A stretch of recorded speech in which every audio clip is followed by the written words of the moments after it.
I'm returning to Amazon every month. Yeah. Tons of stuff that I buy. Okay. Because it's cheap. They must love you. No, well, I don't do it that much. I mean, but it's like the stuff comes in and it's nothing like it's described. It's like super cheap stuff. Right. So they have a lot of problems. There was this company called, look, I don't mind with a pen, that's one thing, okay? Okay. But I buy a lot of supplements and vitamins and things like that. Mm-hmm. They have a big problem with fraudulent product. Right. I mean, you don't want to ingest something that's fake. No, I don't. Of course. No, I mean, if I have a fake pen and it's working okay and I don't know about it, yeah, I guess you get away with it. But like this company here, now, yeah, right? I have a lot of products that I buy from. Now, this is fish oil, okay? Right. And they had a big problem. They were having counterfeits like all over the place. Really? It was a big deal, yeah. That company. This company and a lot of other companies too. They have, in fact, I don't know if they're one of the ones that set up, they actually set up a fraudulent website, a website, not a fraudulent website. They set up a website to try to snag frauds where you can get in and report and then they'll go out. It's so bad that Amazon they have these programs where they're trying to get people to report the frauds and get, there's knockoffs or like designer goods. Yeah. Which has always been a thing, right? Knockoff Rolex watches. This is long before Amazon. Yeah. What else? All kinds of stuff. I know that Birkenstock doesn't even sell on Amazon anymore. They won't do it. Because of the fraud? Because people are selling fraud. Yep. I think Nike doesn't do it either. Well, you know what happens is all these, aside from the fraud, what you see a lot of on Amazon are all these companies with like random names you've never heard of and can't pronounce. Right. And be like, just like Moon Dinkus and just like weird things. Moon Dinkus? They're fake? I'm just saying it's like a name that doesn't make any sense. You can barely pronounce it. It doesn't mean anything in English. Right. Because what happens is these Chinese factories over there, they make all these products really cheap and they need a way to sell it. And they can sell it on Amazon if they set up it's a fake company, fake name. They can get a profile on Amazon and just ship them all that way. There was a company called Fungi Perfecti. What? And fungi. No, there wasn't. There is a company called Fungi Perfecti. Okay. And that sounds like a band. That's like crazy. A punk rock band. Yeah. Yeah, Fungi Perfecti.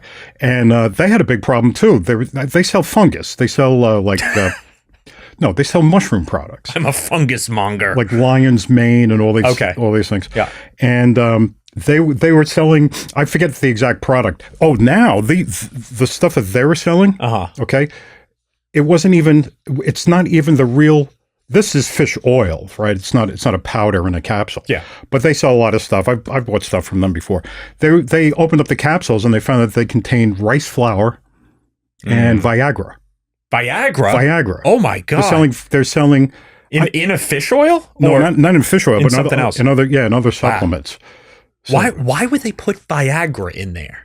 I don't know. Why wouldn't they put just like powder of some kind, like they have? psyllium? I don't think they put because Viagra is supposed to be. I guess it's expensive. It must be expensive.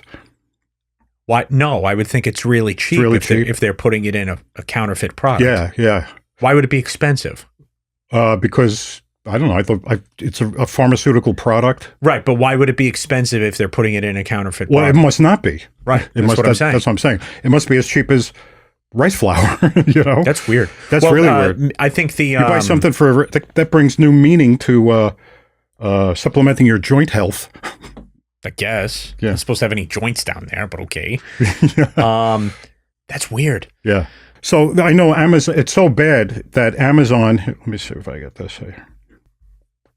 Just look at 61. I forget what that is, but it has to do with Amazon's fraud thing. I think they've set up a.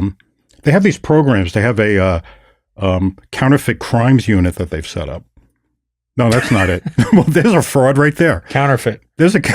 Oh my God! They put cocaine in the fish oil pills. Okay. I don't know why. It must be the wrong link here. Which one is it? I thought it was 61. 61. I probably just clicked the wrong one. It's very tiny. Okay. All right. Yeah, Amazon Counterfeit Crimes Unit. I mean, they have like their own policing. Bring bad actors to justice. They want you to report them.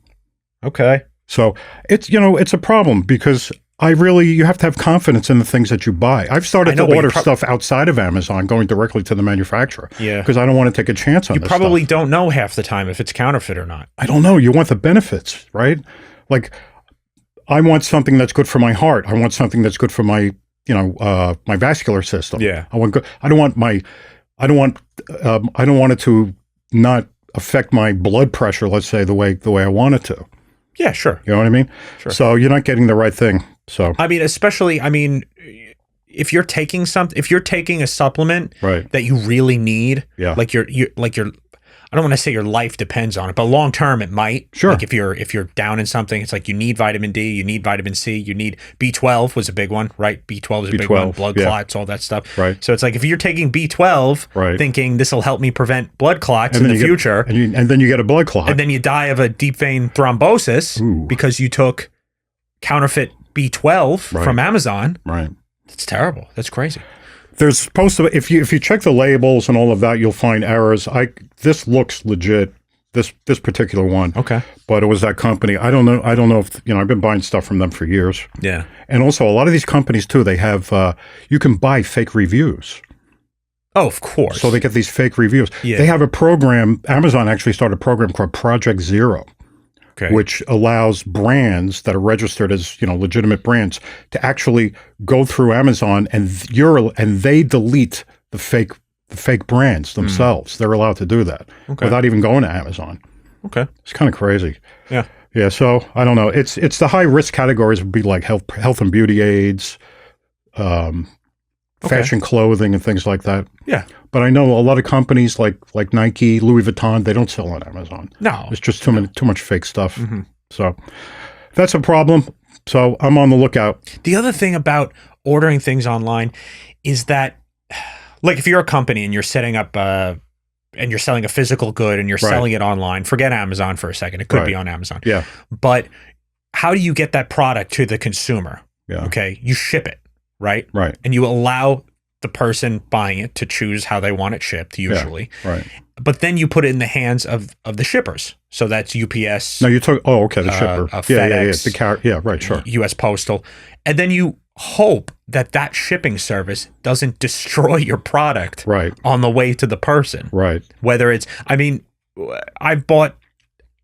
purchased consumables online where it's like I'm getting a box of, protein bars or something, when I was eating protein bars. Yeah. And they arrive and they're all like 95 degrees because they were left outside in a big box and they stink because they're whey. Yeah. It's like none of these are good. There's literally $100 of product is lost, and I have to call them and tell them, listen, all the bars you sent are bad. Yeah. They're all bad. That has happened. It's like, and they can't do anything about it. I bought Reggiano Parmesan one time. Oh yeah. And you remember that, right? Yeah, I do. Yeah. It came, the box it was in was totally destroyed. And that stuff's expensive. Oh yeah. It was totally destroyed. Mm-hmm. It was like 90 something degrees out. Yeah. And they didn't even put it in my mailbox. They put it on the ground in the grass in front of the mailbox. In a destroyed box? In a box that was like ripped open a little bit. Yeah.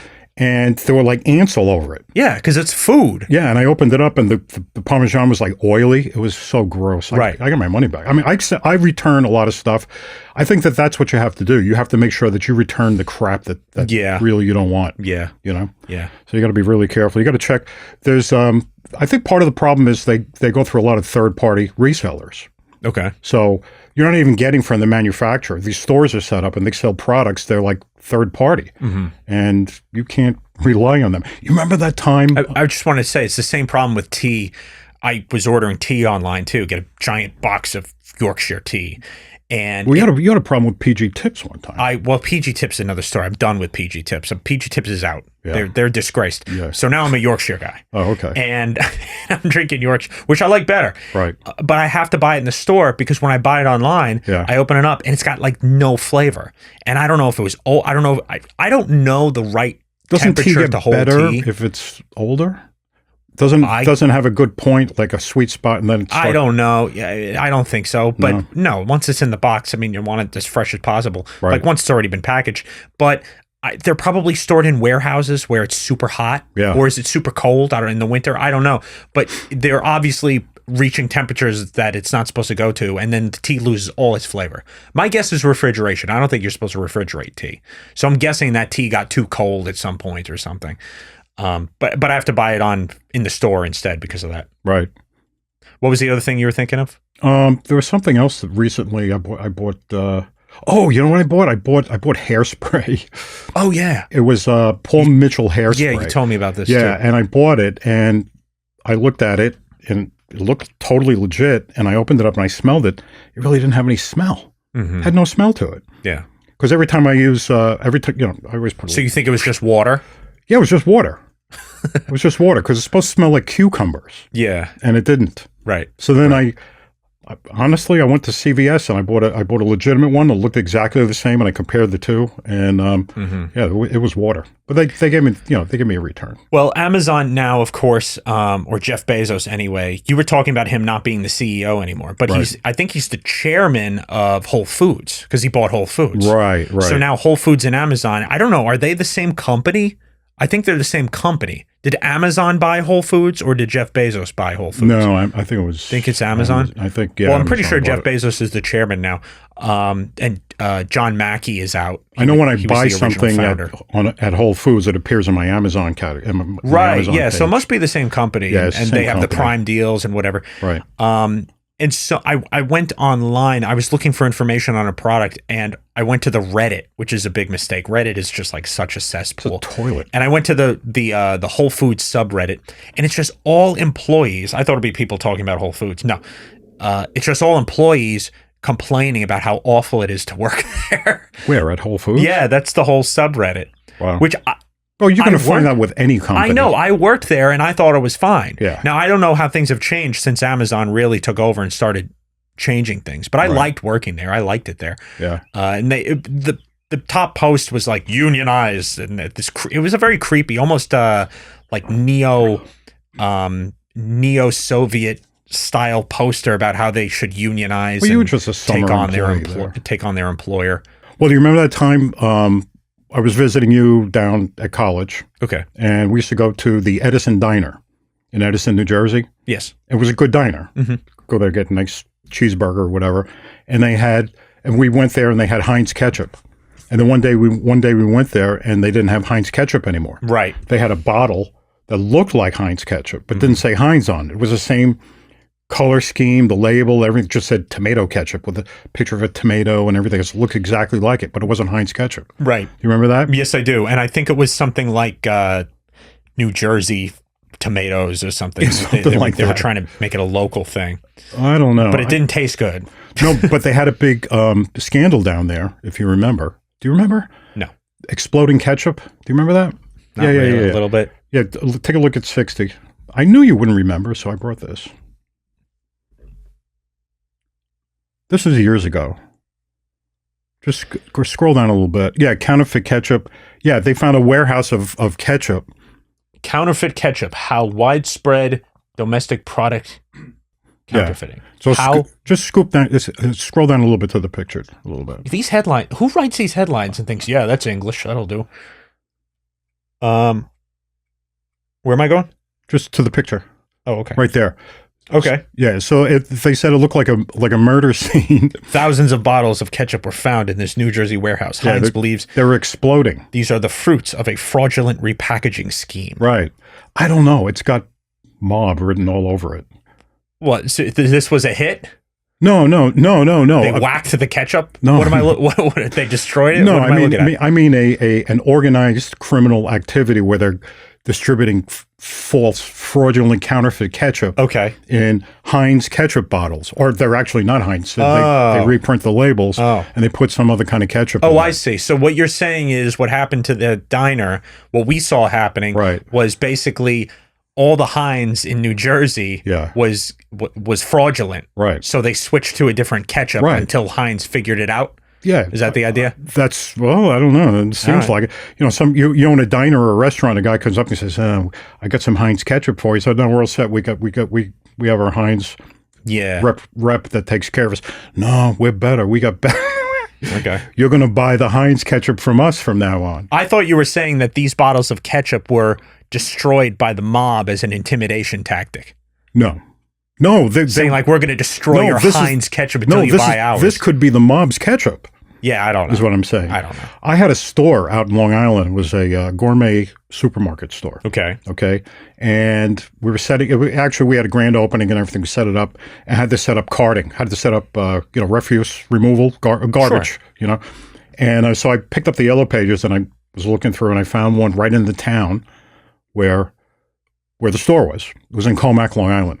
So I called up the guy and called up the company. I said, look, I'm interested in having refuse removal, cartage, whatever they call it. What do they call it? What's the word? What was Tony Soprano's waste management? Waste management. Yeah. So I wanted some waste management, and they said, okay, no problem.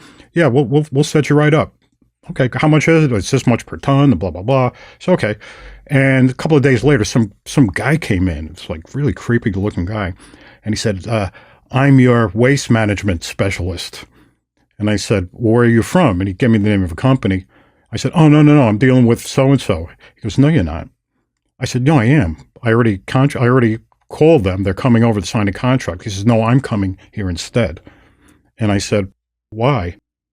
He said, well, I'm from the town over. He says, but I take this is my town too.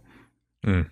And I was like, no, I prefer to go with the one I want. And he goes, no, you don't prefer that. You're gonna, he made it clear I have to have his services. Yeah. So they trade these deals back and forth, and you don't have a choice.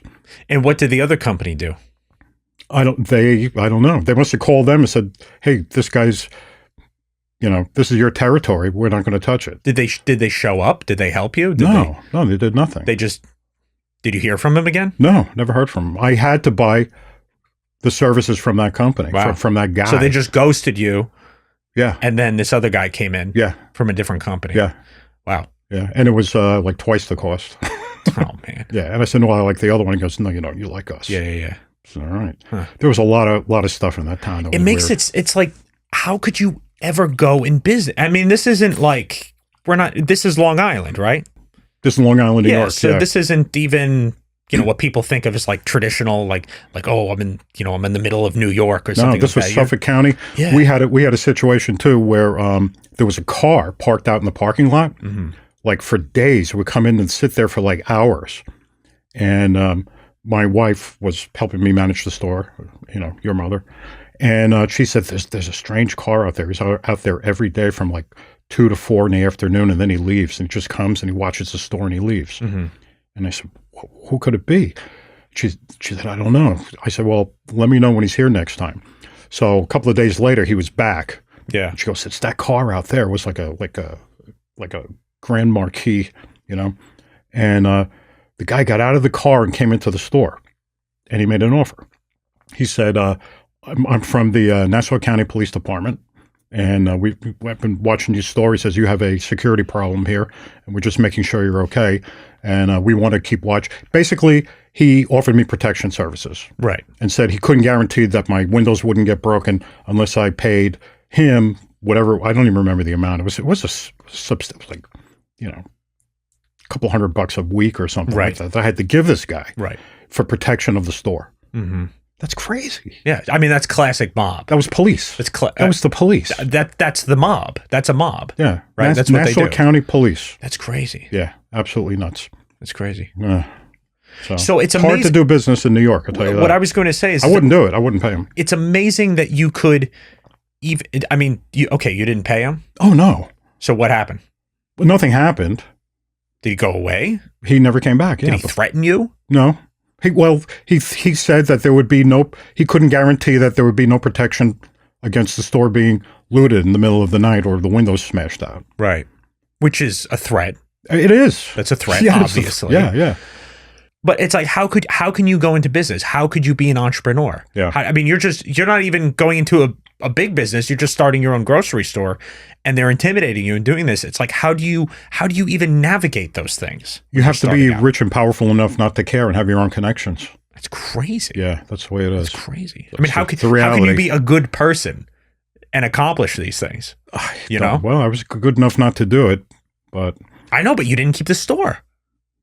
But you didn't keep the store. No. That's my point. Yeah. That's my point. You decided, you basically said I can't deal with this. Right. For all those things going on. All those things. That's my understanding. There were other things too within the store. The other connections with mobsters within the store. They were stealing money and stuff like that. Right. It was a big operation, and after a while, I just said it's ridiculous. You can't make money here.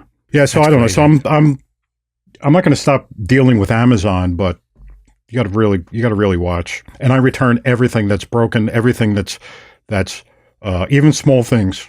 I bought a carton of wooden coffee stirrers. Yeah. That I have to return because they were I've been buying them and all of a sudden they came in, they were like half the size and half the weight. For the same price. Actually more. Right. The price was going up. That's what they do. Yeah. That's what they do. And it was almost like coffee. I know it sounds like a little thing, but they were coffee stirrers and they were like half the width. Right. And shorter. They didn't measure up to the size. So I sent them back and I ordered more. But you get that all the time. I think we have a responsibility to return the stuff that is inferior. Yeah. Inferior product, Of course. But I know, but a lot of people don't, and that's how they get away with it. They just keep shipping it. They keep shipping it, So, okay. Speaking of theft and stealing and fraud and all that stuff, check out this story here. I don't know if you've heard of this. Have you heard of T, the app T? I have not heard of the app T. All right. Hackers leak 13,000 user photos and IDs from the T app, designed as a women's safe space. So there's this app called T. Do you know what T means? It's slang. No. It's been around for 5 or 6 years now. Sorry. Okay. T is gossip. It means gossip. Okay. Women say it. It definitely started as maybe a TikTok thing. I don't know. But it's like, oh, what's the T? Right. Okay. So that word exists, and now there's an app called T where women can go on and basically create profiles for men that they've dated and then share information with other women about those men and talk about if they were good or bad. Should you date him? Should you not date him? Oh, he's a jerk. Stay away from him. Oh, this guy's hitting on me. Is he a good guy? Oh no, he lied to me. I saw him last week. How could it be? It must be a small community. There's hundreds of thousands of women on this app. It's nationwide. Okay. It's nationwide. All right. So anyway, so this story is false. I'm just going to tell you right now. This isn't true. Right. But what they are saying happened is that hackers breached T's security, stole thousands of photos of the women on the platform and what they look like, their age, even where they live, right, and posted it all online. Okay. That's and it was 4chan hackers who did this. You know 4chan? Yeah, sure. It's a website of incels and bastards and online cretin. Yeah, I went in at one time. It was full of pornography. Yeah. Okay, so I was characterizing it that way. 4chan is like Wild West. It's like totally Wild West. Right. There are communities there that are probably okay. I don't use it, but the thing is, it's like people go there because they can't talk about things online that are taboo or that you're not allowed to say or politically incorrect. But there's also a ton of like porn and crazy stuff on there too. Right. So because there's like no rules. So anyway, so that's how the story is being reported, is that 4chan hackers attacked this company. Right. But it's not true. Okay. The company had a public database. They left it public online because they're dumb. They didn't secure it. A public database is something that you can just go to and see what's there. Does that make sense? Yeah. So anybody with any tech savvy at all has no hacking necessary, can just go onto a public database. They can find it and go on it. So clear this up. Is this a dating app initially, or no? It's just gossip. Gossip. It's women gossiping about men that they might or might not date. Okay. That's what it is. All right. It's just for women. Right. Okay. It's like the powder room. Who are the men? Who are the men? Where do they come from? The men are real people. Okay. They're not on this app. That's my point. They're not on the app. Okay. No. Right. Makes sense. You're not it's making understanding. sense now. It's for women only. Yeah, for women only. It's for women to say, hey, have you met this guy? Right. He's trying to take me on a date. Should I go? And then the woman says, no, he's a jerk. He listens to Joe Rogan or something or whatever. Don't go with it. Okay. He listens to the Schwarzhoff podcast. They make profile. Here, I'll show you this. I'll show you. All right. Anyway, my point about the hack is that it's not a hack. This company took private user information Right. and put it online publicly. Mm-hmm. And 4chan found out and said, look, all this information's here. That's all that happened. Nobody Right. hacked them. Right. But if you call it a hack, they aren't as responsible. But if it's a public database, which it is, which is Right. true, well, like a they're going free-for-all. to be sued into oblivion. Yeah. I mean, you took my public information and you just put it online. They're going to be sued into oblivion for that. Yeah. Okay, so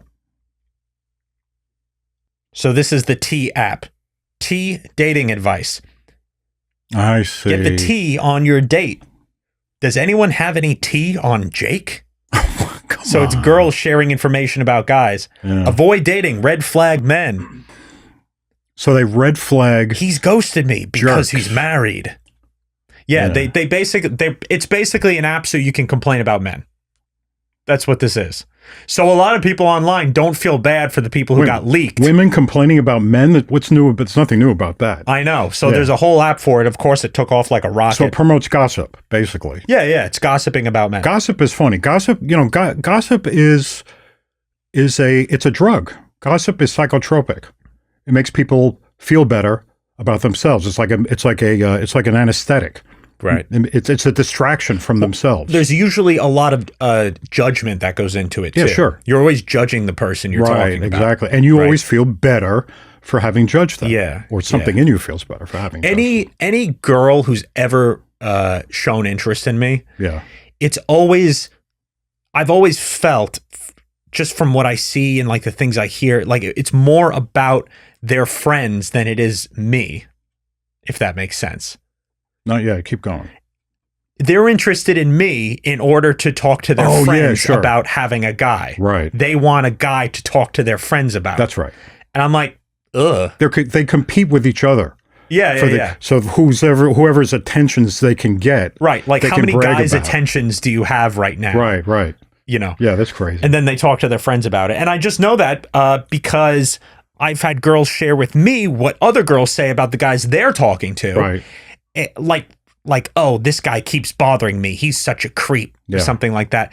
And the girl has told me, who's friends with the person saying that, she knows that she was egging him on, trying to get him to text her in the first place or talk to her in the first place. Yeah. It's like you're trying to get him to talk to you so you can complain to your friends about how these men won't leave you alone. Right. It's crazy. It is crazy. It's crazy. It is crazy. I don't want to be involved in anybody like that.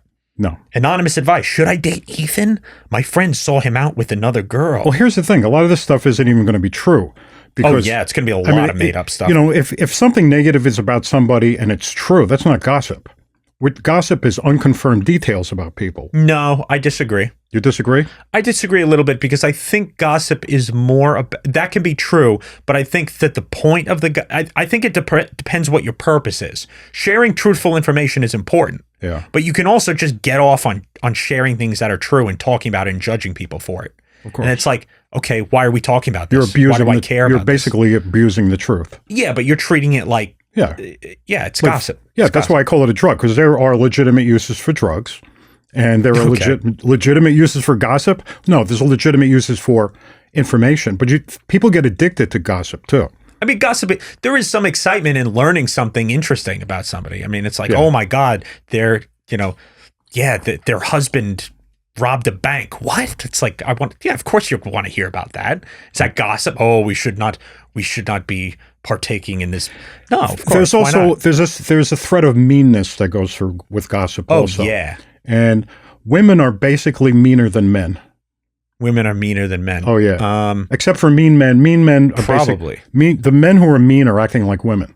Well, I don't know. Men are more aggressive, maybe. Yeah. Like physically aggressive, right? More Right. confrontational than women. Yeah. So women are mean behind your back. Behind the scenes. Yeah. I don't think men are really mean behind your back. You Well- either like somebody or you don't. There are mean men and women. Sure. Yeah. Sure. But men are more like I was saying this the other day. about an actual situation that happened where a woman tried to sabotage something. It was an event. I was part of the event. It doesn't matter what it was. I don't even want to say publicly what it was, but like a normal event. And this woman was trying to sabotage it. A very special event trying to be ruined by a woman who's supposed to be a friend of one of the people involved. It's like, what are you doing? This is like some sort of crazy psycho scheme being concocted. Men don't do anything like that. Right. Men have serial killers. Okay. Men go around hurting people. That we get crazy people who do horrible, horrible things to people's faces right in front of them. Women have people concocting schemes trying to ruin people's lives behind their back. There's difference. an element of guile in them that really doesn't go through men. Yeah. Yep. Been that way for a long time. It's not about to change. Yeah. Anyway, speaking of complaining, right? Okay, because I think there is a place for complaining. I enjoy arguing. I like complaining about things too. Tell me about it. Have you seen Dave Portnoy's pizza reviews on the Cape recently? I saw a couple of them. Did you see any of them? I think there were two that I've seen. He's just going around destroying places. Yeah. The pizza on the Cape is so bad. It is. It is so awful. bad. Yeah. And it's the Greek style, which people say, oh, it's a different style. I think it's an inferior style of pizza. Well, I've had Greek pizza that was really good. It was fresh ingredients. It was hot. It was tasty. I don't know. It wasn't real pizza. It's never that good. It's always, first of all, the sodium content its own thing. of the pizza around here is like 0. It has 0 flavor. Right. I don't know why. It just does. So he's going around reviewing places. He gave one place like a 5.8, another one like a 6.2 or something like that. That's pretty low. So yeah, very low scores. And the thing is, I see people in the comments recommending places that I'm like, no, don't, like, that's your favorite spot. That place is gross. Oh God. It's because that's the weird thing about the Cape is that not only is it that many of the restaurants are very bad, especially pizza, let's say they just basically no good pizza places on the Cape, but everybody is loyal to these pizza places and say that they're the best they've ever had.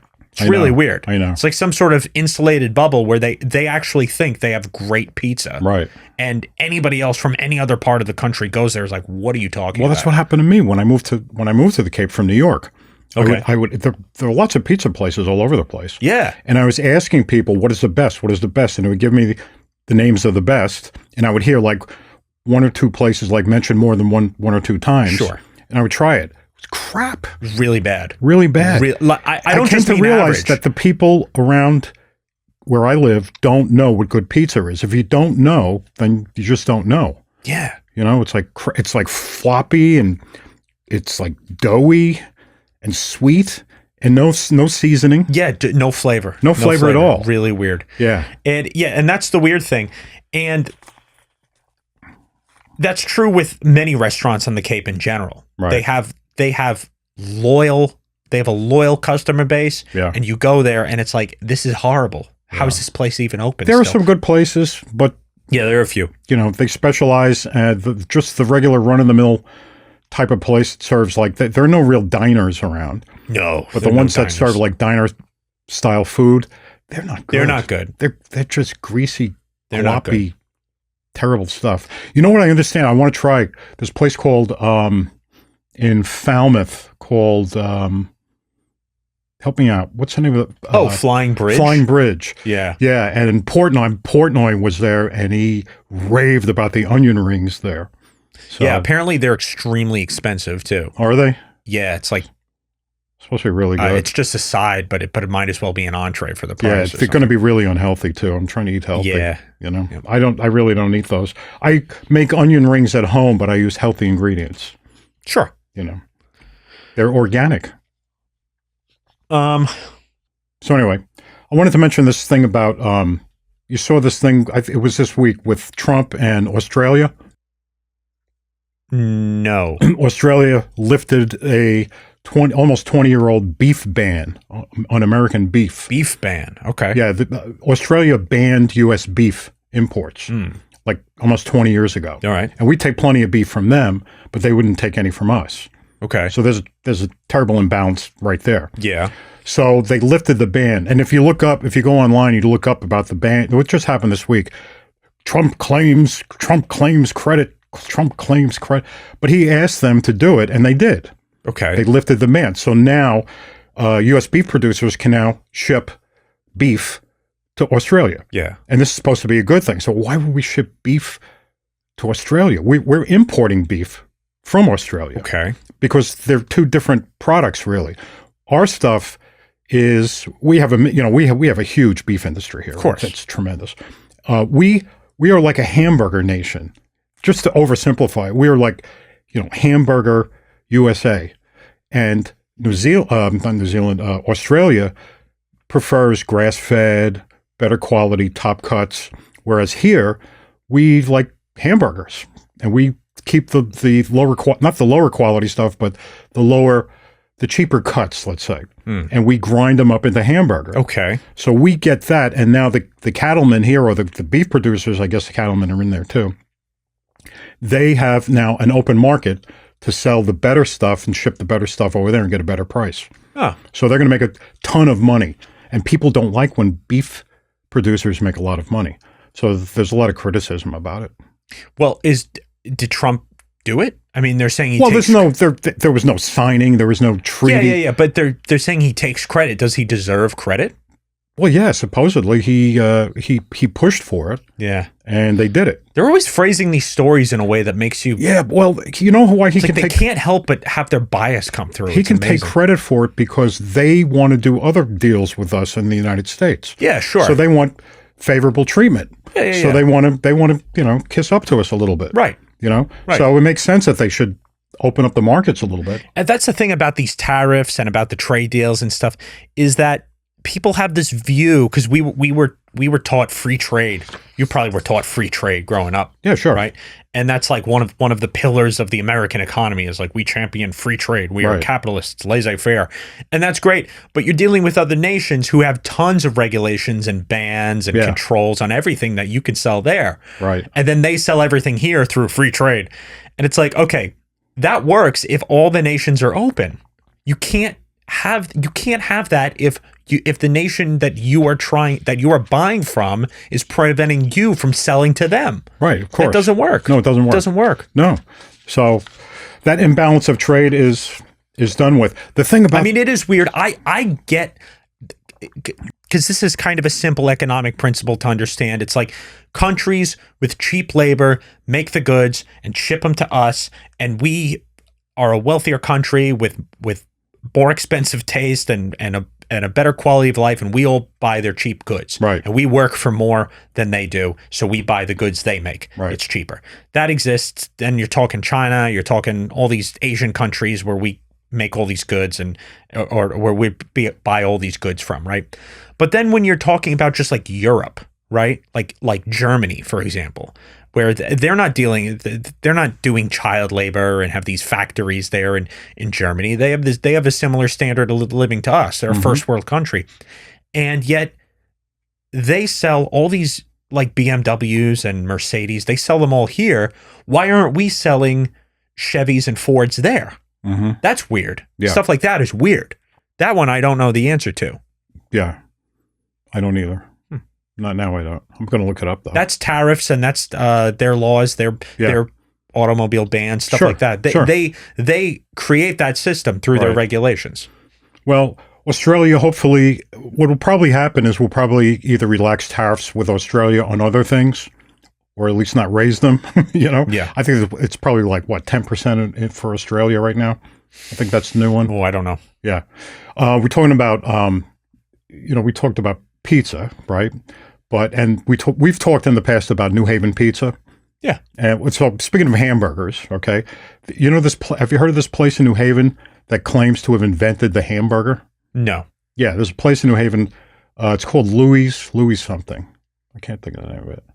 But anyway, they supposedly, you have all these people that claim to have invented hamburgers. Okay. There's a guy up north somewhere who squashed meatballs at a fair and then put it between two slices of bread. And he says they invented it back in the 19th in the 20th century.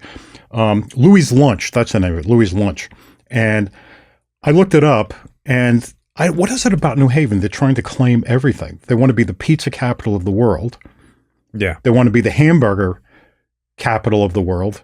And none of it's true.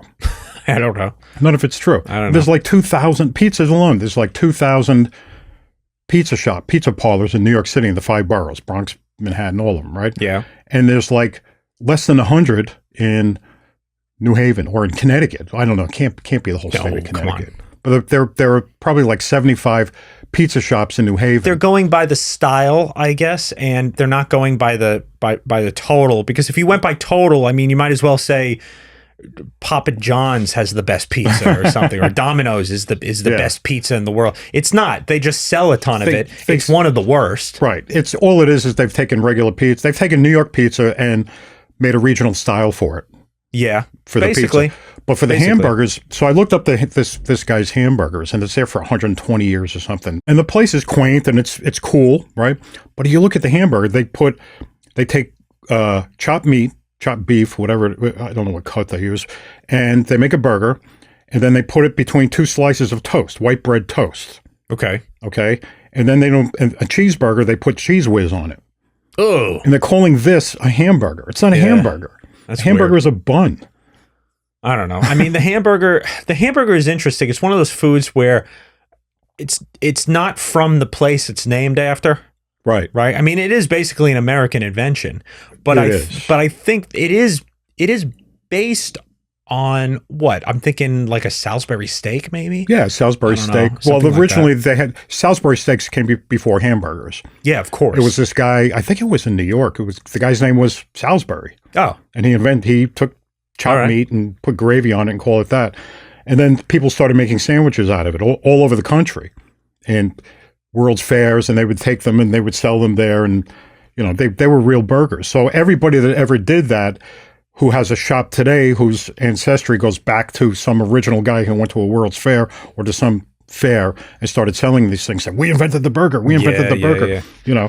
White Castle was around long before McDonald's. Right. I forgot the year that McDonald's was founded, but like White Castle goes back to like the 1920s. Really? Oh, yeah. Wow. Oh, yeah. That's cool. Yeah. Speaking of food, I don't know if you saw what Kennedy posted today. Which Kennedy? Secretary Kennedy. Secretary Kennedy, yes. Health and Human Services. Yes, right? Yeah. Engraving on a bench in FDA courtyard. The devil has got hold of the food supply of this country. What am I looking at? It's a bench. Oh, that's on a bench. Okay, yeah. And it's like, what is that doing in the FDA courtyard? Yeah. What is that from? I don't even know what that's from. It must be a quote of somebody famous. Okay. Right? I don't know. Okay. So this is actually at the FDA headquarters. Yes. Oh, I see. I don't know. What Kennedy put it there? Is that what you're saying? No. Although maybe he did. But it seems like it's old. You would think maybe it goes back in time. I don't know. It must be a quote. It must mean something. I don't know. So he posted that. The devil has got hold. Okay. Yeah. He posted that on our next I see. Okay. That was probably there, of course, before him, and he just thought it was cool and posted it. I saw one the other day. Apparently, somebody was at a restaurant. They ordered a tenderloin, and they got it, and they were eating it, and they were pulling it apart, and they filmed it. It was gross to watch. It almost looked like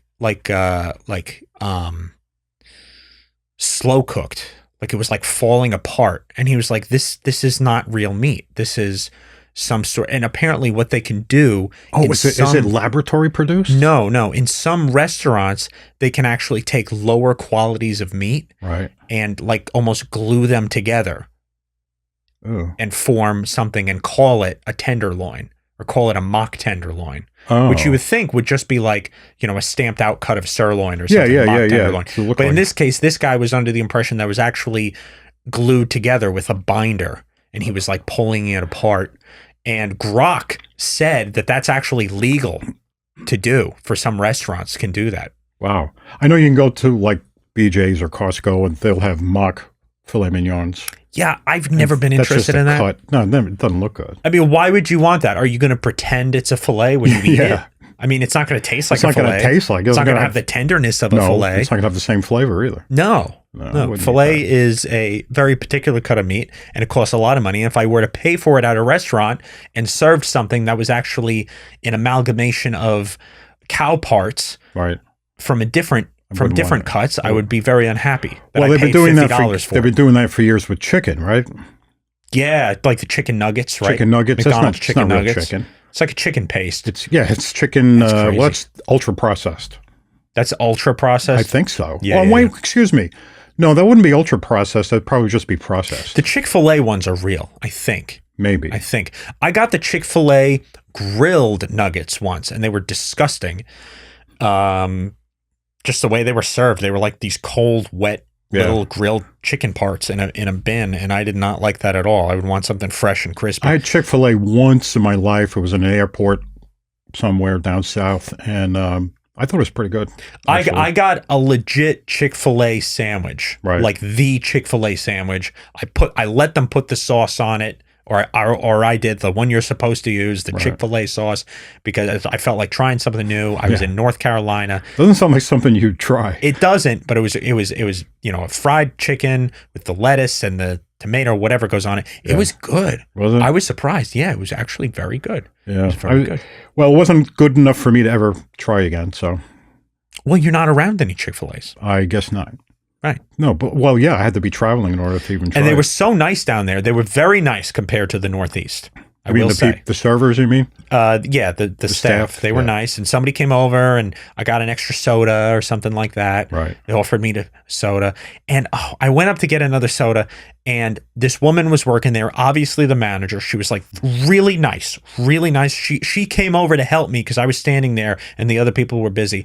And she said, "Oh, I'll handle that for you." And I was trying to be... What is she going to handle for you? The soda. I said I wanted to refill a soda. Okay. And I tried to be nice back because I felt not out of character, but it's like, oh, everybody is so engaging here. Everybody's being so nice. She's like, "You want diet?" And I said, "Yes, sir." And then I went, I was like, no. And I was like, "I am so sorry." She didn't look like a man at all. I was just too caught up in trying to be nice. I was trying to match the hospitality. Yeah. And I said, "Yes, sir." And I felt so bad. I was embarrassed for like the rest of the day about it. It was terrible. Probably hurt her feelings.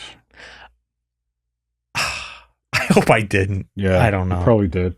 Oh man. All right. I went on a Black Sabbath binge the past few days. Well, let me tell you something. I started to, because of the death of Ozzy. Okay. And when he died. Okay. I brought him up on YouTube and I looked at a couple of things and it's like, all right, well, he's dead. And everything. Now that's all I get. They're sure that's all I want to hear about is the death of Ozzy Osbourne. The same thing happened to me. I got a few clips of him. I want to forget about it. I just keep getting like, funny clips of Ozzy. Yeah. I went on a Black Sabbath binge because I forgot Black Sabbath's music. Right. Because I listened to it. I probably spent like a year when I was 13 or 14 listening to a lot of Black Sabbath. Right. And I hadn't listened to a lot lately because you get tired of certain bands and you try other ones, stuff like that. But it was really good. And it was amazing hearing songs that I hadn't heard really in probably 10 or 15 years that I'm like, oh, I know all the lyrics to this. Or like, oh, I remember how this goes. Right. I hadn't heard in a while. And it's like really good music. Yeah. It's like and you could imagine you lived through it. I didn't, but I put myself in the shoes of somebody during that time period, during the late 70s. And you've never heard anything like this before in your life. Right. And all of a sudden it's here. Yeah. And it sounds good, unlike a lot of things today that you've never heard anything before like it in your life and it sounds bad. Yeah, right? That exists. And a lot of that exists. You hope you never hear it again. You hope you never hear it again. Yeah. So listen to this. I'm like, this is like revolutionary. Oh, yeah. Totally revolutionary. Totally. Yeah. I mean, it just created an entire genre of music. I was listening to Tony Iommi talk about his fingertips. Right. So of course his fingertips are cut off. Right. What, 2 of them, I think? I don't know. I think 2. I think it's 2. And how that happened. And because I wasn't sure, it's like, did he play guitar before or after that happened? I wasn't sure. And it turns out he played guitar before. He was really into guitar. Right. He was good at guitar. And he worked in a factory. Right. And it was the day before he was going on tour with a band that had invited him to join as a guitar player. Right. He was 17. Yeah. So it's the day before his last day at work in this factory. Day before he goes on tour, he comes home for lunch. He tells his mom, "I'm not going back. It's my last day. I'm just shirking it off. I'm done." And his mother said, "No, you have to go back. You can't let them down. That's wrong. You go back to work." Right. He goes back to work. Boom, his fingers get cut off. Ooh. That's what happened. Yeah. The day, but he wasn't even going to be there. I know the story. I didn't know it was the day before he was supposed to go on tour. It was the day before he was going on tour. He wasn't even supposed to be there. He was going to skip work, and he went anyway, and he lost his fingers. Yeah. And apparently the manager of the factory came and visited him, and he was totally depressed about his fingers because he's a guitar player. Right. And he's left-handed like me. Right. So it was his fretting hand. It was his right hand. And the manager told him about a classical guitar player that had paralyzed fingers and still learned how to play guitar and became a huge success. And it inspired him, and he created the thimbles and that led to the sound of Black Sabbath because he had thinner strings. I think they might have been, I'm not sure if they were technically banjo strings, something like that. He plugged into the bass input to give himself a meatier sound because his strings were thinner, and he had his guitar changed so the level was totally different. So the action was different, so he could push down and actually make a sound because he didn't have fingers. And so you get this totally different sound that nobody can produce on a normal guitar in normal settings because he doesn't have his fingertips. I heard that he actually made those fingertips himself out of wood. I think he made them. I think it was like out of a soap bottle or something weird. I'm sure they're not now. I'm sure he has them professionally made now. But yeah, he like jerry rigged them. He called them thimbles. Thimbles. Yeah, it's thimbles. Well, it certainly made the sound. That's for sure. Yeah, and of course Ozzy's voice is unlike anything else too. I was telling you the story about the first time I heard Black Sabbath, and I was with my friend and we got scared. We turned it off. Yeah. What I remembered later, and it was too late to tell you, was that when I remember lifting the needle off of the record to take it off, and it was just at the moment where Ozzy screams, "Oh no, God, please help me!" And you take it off. And I took it off and I went, "Oh my God, what is this?" That's crazy. Yeah. It's kind of funny. It's like horror music. It's like, it was like horror movie music at that particular cut anyway. Right. That record was, and that got me into metal, got me into heavy metal music, and I loved it. I loved listening to it. It was a drug. Heavy metal music is a drug. Yeah, but there is if you something, abuse it, especially. I have to say, I'm not into heavy. I don't think you're very much into heavy metal music. You're really not. When people say heavy metal, they mean something different. I'm not talking about that stuff they have today. Yeah, like thrash and all that sort of stuff. No, I mean, but stoner music. I am not into stoner. It's music. really, it's stoner almost like rock. It's almost like stoner metal. Is that a thing? Stoner metal. Yeah. It's almost. I think it's called classic metal now. It's like Black Sabbath, which is good, but it's so the riffs and the lyrics, they're so good. Yeah, they're so good. They're really good riffs. Yeah. Really good riffs. And a lot of metal now is like a lot of very fast playing. It's a lot of high energy. It's a lot of adrenaline, but it doesn't get in your head the way like a Black Sabbath riff gets in your head. Because there was melody in it too. Yeah, just really good melody. And Ozzy, one of his biggest inspirations, if not his biggest, was Paul McCartney, was the Beatles. Right. Which is amazing too. Yeah. Because you might listen to Ozzy and you think, yeah, I'm into this heavy stuff. I don't like the Beatles. No, the Beatles inspired Ozzy to even get into music in the first place. Yeah, he says that's why he did it. There's that famous clip of him meeting Paul McCartney for the first time. Yep. And he's obviously starstruck with meeting Paul McCartney. He's starstruck. And he said, "Oh, I've got everything. I've got all the records." Well, I think the first thing he was like, "Finally." Yeah. And Paul's just like, "Hello, love. Good to meet you. Good to see you." Yeah. It's funny to watch that. Yeah. Okay. All right. And Ozzy was. It's easy to look back now, especially with the Osbournes, with the show and how they treated him on the show and sort of like the role he had, right? As like just like the crazy, he's just out of his mind, stumbling around, whatever. But in his track pants. But you listen to the lyrics and you listen to the jokes he makes and the things he's very clever, very witty, really creative. A lot of drug addicts are very creative people. Yep. It's true. Okay, and very funny too. He was really funny. He was funny. Okay. All right. Anything else? No, that's it for today. All righty. All right. Goodbye. Bye.